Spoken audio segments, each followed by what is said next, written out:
Cubs took care of the Padres in a spring training game yesterday, and you got to love that. Look, these games, they don't count, but they're fun. Lot going on, though. You still hear some of the writers saying, hey, the Cubs should trade Matt Shaw. I know you're like, hey, we've already talked about this. We're going to talk about it some more. They're not trading him. Pete Crow-Armstrong, though, talked to the media, had some things to say about Cubs fans, I agree with, and Dodgers fans. He was right on the money. We're going to talk about that. And how about our guy, Jaxson Wiggins? Yeah, this spring training for Wiggins is all about showing everybody what he can do. And he's doing that. And Craig Counsell's even kind of getting into the spirit. Hey, is he the next Cade Horton? I'm going to tell you the difference in the similarity between those two guys in my eyes. All that right here on the Cubs Baseball channel. Like, subscribe, thumbs up. Help us get to 10,000 subscribers. Do that. Love you guys. Let's go.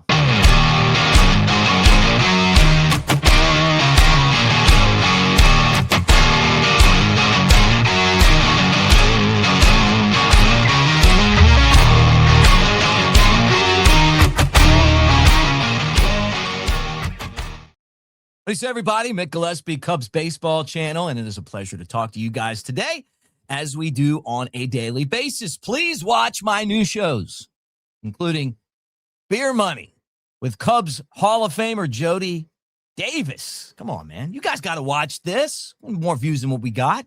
All right, let's talk about things going on right now. And I'm going to start with the things that you guys, I know you don't want to talk about. Matt Shaw trade talk continues. I wonder sometimes if people really think that there's a chance that the Cubs and Jed Hoyer would potentially trade Shaw before the deadline, or if, and I do like Zachary Reimer with the Bleacher Report. I get it, right? But he's talking about, hey, Cubs, they're not going to trade Nico. Maybe it's time now to put a package together and trade Shaw. And I think part of that is that everyone would like to see Nico get extended, right? And maybe the Boston Red Sox would still be interested in a trade for Matt Shaw. Okay, look. I think the Cubs will field any offers on any deal. I've said this before, and I'll say it again. You do that. That's what this business is all about. With that said, they need Matt Shaw. Like, Matt Shaw is not losing his job to Michael Conforto, okay? I'm just going to say that. Matt Shaw is an asset to this team. I mean, last year the Cubs traded to get Willie Castro. They gave up some really good young minor league players for a rental guy that is going to do the same thing as Shaw. And I think Shaw has the potential to be a better hitter than Castro this year, and a better infielder, maybe obviously not a better outfielder. He's going to learn the position. But he can hit, and he can play great defense, and he runs the bases well, and he's a smart player. And all his stock's going to do is continue to go up. He's also your Nico Horner insurance policy if you don't sign Nico. But if someone gets hurt, Bregman spent a lot of time last year hurt. Dansby Swanson had an injury last year. Remember, with the knee? Or was it an ankle or whatever? You got Shaw that can slide in there. He can play shortstop. He can play second base. Nico, has had injuries before. So he is a valuable asset. And the fact that he got all of that experience last year is going to do nothing but help him. And that's why last year I was like, hey, where's Owen Casey? Why are we not getting him this experience? Moises Ballesteros played sparingly last year. Wish he would have got more time, because now you need him, and he's going to learn on the job. Shaw's already done a lot of that. So the question is, do you think that Shaw is going to be able to take the next step, or do you feel like he's kind of topped out on what he's going to be, right? And if you think he's topped out, then, obviously you would be more willing to trade him, because his value could be as high as it's ever going to get. But if you think he's going to be better, then you keep him. And the fact that you might need him for next year. But I read these stories, and I'm going to tell you guys about it because, look, what we do here. All right, second thing I want to talk about on the show is Pete Crow-Armstrong. I love this guy, okay? Love him. I love his candidness. You know, he's not afraid to say what he thinks. When I started this channel, he came on here and did an interview with me. And let me tell you something. It was awesome that he did it. And it was really incredible for this channel. So I owe him that. And besides that, I've been a super fan of his since I saw him play. He reminds me of another guy I love, and that's Javi Baez. And it's the speed that he plays the game. It's the heart that he plays with. It's the passion, the energy.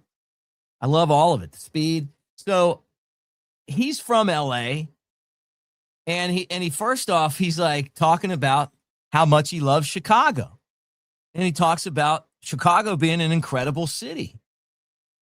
He says, you know, they give a shit talking about us, our fan base, about the games, compared to the Dodgers fans just out there to take pictures. Look, I'm here. See my seats? We do care about the game. We do give a crap. I know I'm going to get some comments. You said the S word. I try not to cuss on here for you guys because there's a couple of you guys that hate it. But I'm quoting him.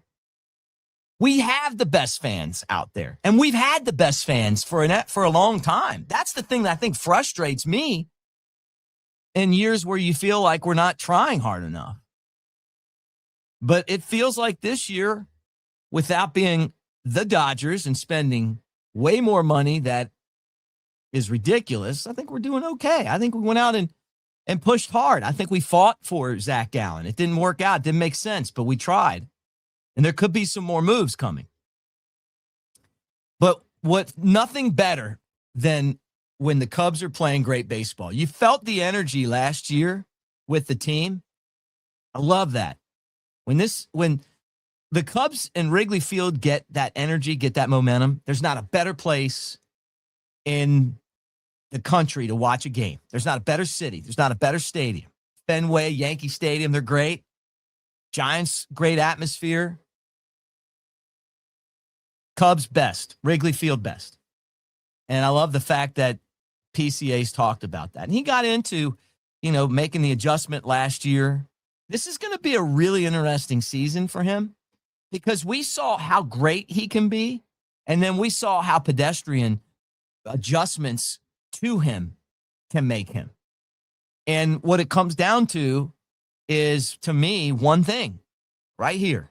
He's got to do a better job of identifying balls and strikes. And that is a problem that a lot of young players have. You got to know your strike zone. And they started kind of getting him out, letting him get himself out. You know, so he's got to lay off those pitches. So I'm sure he's worked on that. It'd be fun to see how things kind of progress for him this year because we need him to be a superstar. And I think he potentially could be.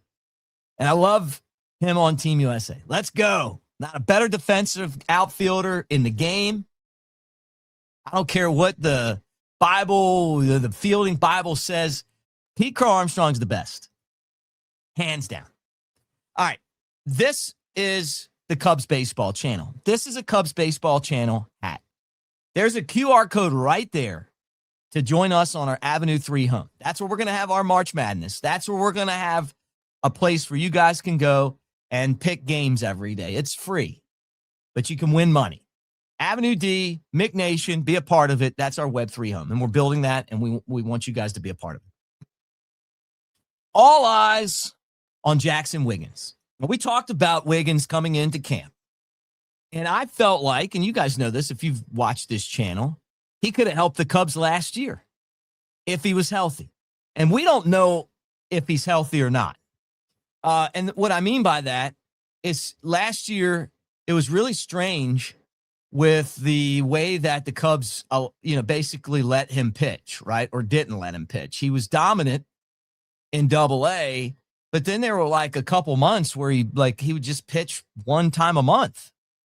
And look, part of it is that he's dealt with injuries in the past, and they just don't want to take a risk of him not being healthy and getting hurt in a minor league game, right? And then the other part of it could be, maybe there was something there. I don't know. I can tell you that when he pitched, oh, he was fantastic. I mean, and that's what you're hearing Craig Counsell talk about so far this spring. Like, he's made a lot of progress since last year. That they're looking for a step forward. That he's in the big league conversation. Needs to be a little more consistent, execute at a higher level, be competitive with a bigger percentage of pitches. You know, all the stuff that you want to see any young pitcher do. Now, some of the same things could be said about Cade Horton, but he's not Cade Horton. And so I want to make sure that we separate these two guys. Cade Horton is a Mark Pryor, Kerry Wood type talent, okay? And his biggest issue, just like Jaxson Wiggins, is staying healthy. But when he stays healthy, he's got breaking pitches that are unbelievable. He's got a fastball that he can control. You've seen it, and he'll pitch you inside. He pitches like a linebacker in football plays football. He's like a Mike Ditka, Mike Singletary type of guy. Dick Butkus. Like, he's out there pitching like he wants to kill somebody. Wiggins is a kind of mean as a fireballer. Throws hard, ton of movement. Love the fastball. You know, some of the secondary pitches, the slider, you know, it's good, but he's still trying to harness that. I'd say Horton's more of a pitcher, and Wiggins is trying to figure out how to go from being a thrower to a pitcher. But they're totally different styles. Wiggins is going to overpower you. And I know that Horton can do that too, but what makes Horton amazing is, and why he was it should have been the rookie of the year last year. I think he got robbed, honestly. It's his ability to be a pitcher. And if Jaxson Wiggins can take that step and become a pitcher, more of a pitcher and less of a thrower, guy's going to be, and stay healthy, guy's going to be an asset for the Cubs. And when you look at the Cubs pitching staff this spring, one thing that they had to improve on from last year that they did is that they've got some guys now that can throw hard, that are overpowering, that are fireballers, right? I put Horton kind of in that conversation. Edward Cabrera right there at the top of the conversation. Jaxson Wiggins there as well, right?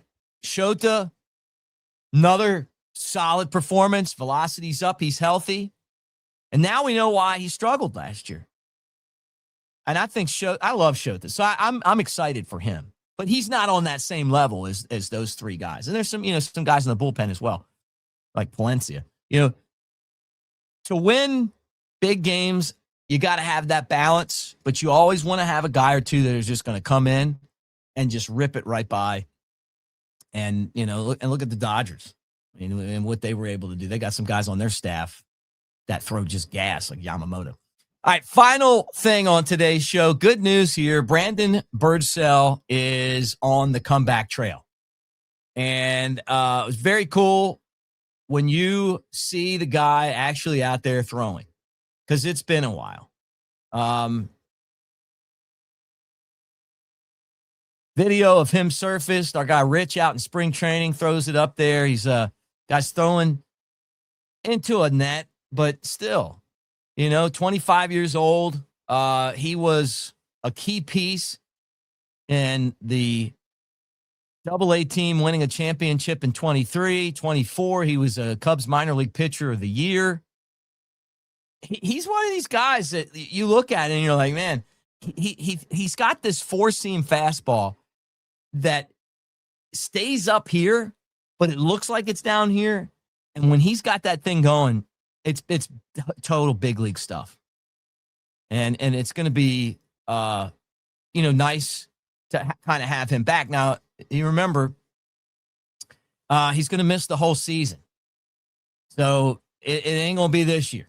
He had season-ending elbow surgery in September last year, UCL reconstruction. It's a big-time surgery. Before the surgery, he had a shoulder lat strain. You know, that kind of threw him back. I think the Cubs expected him to really compete for a spot in the big leagues. And then, the injury bug hit him, right? So he's not going to – it's the same thing with Shelby Miller. I mean, there's guys that are there. They're working every day. They're not going to help us this year, but you still love to see them out there working towards next year. And Birdsell, one of those guys, and a guy I think is really good. All right, that's it for the show today, guys. Like, subscribe, share with your Cubs friends. Help us get to 10,000 subscribers. Sunday, I wore this. I'm going to try to get Jody to talk about this very famous guy, singer that's in his 90s, still out there doing it. We both have some very good Willie Nelson stories. We'll talk about the Cubs, obviously, what he thinks about this year's team, going to spring training, fantasy camp, toughest pitcher he ever faced, just stuff, man. That's what beer money's all about. And if you got questions, get in the comment section and let us know. Thank you, guys. Talk to you tomorrow.